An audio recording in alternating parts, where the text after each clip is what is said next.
अस्सलाम वालेकुम। A1 TV के साथ मैं हूं अदनान सजाद। शामिल करेंगे न्यूज़ हेडलाइंस।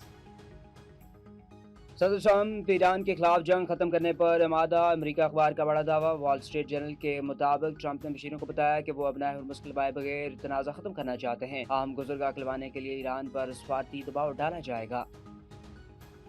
इसराइल और अमेरिका की ईरान पर जारी सुबह रमज़ान में कार्गो कश्ती पर हमले, 8 अफराद शहीद। अस्फान, नजफाबाद, मुबारका, काशान और शहर इजाफा में भी बमबारी। ईरान का जवाबी वार, सियोनी रियासत पर मिसाइल दाग दिए। शारजा में टेलीफोन कंपनी की इमारत को नुकसान पहुंचा। दुबई में ड्रोन का मलबा गिरने से 4 अफराद जख्मी। कुवैती ऑयल टैंकर्स पर भी हमला।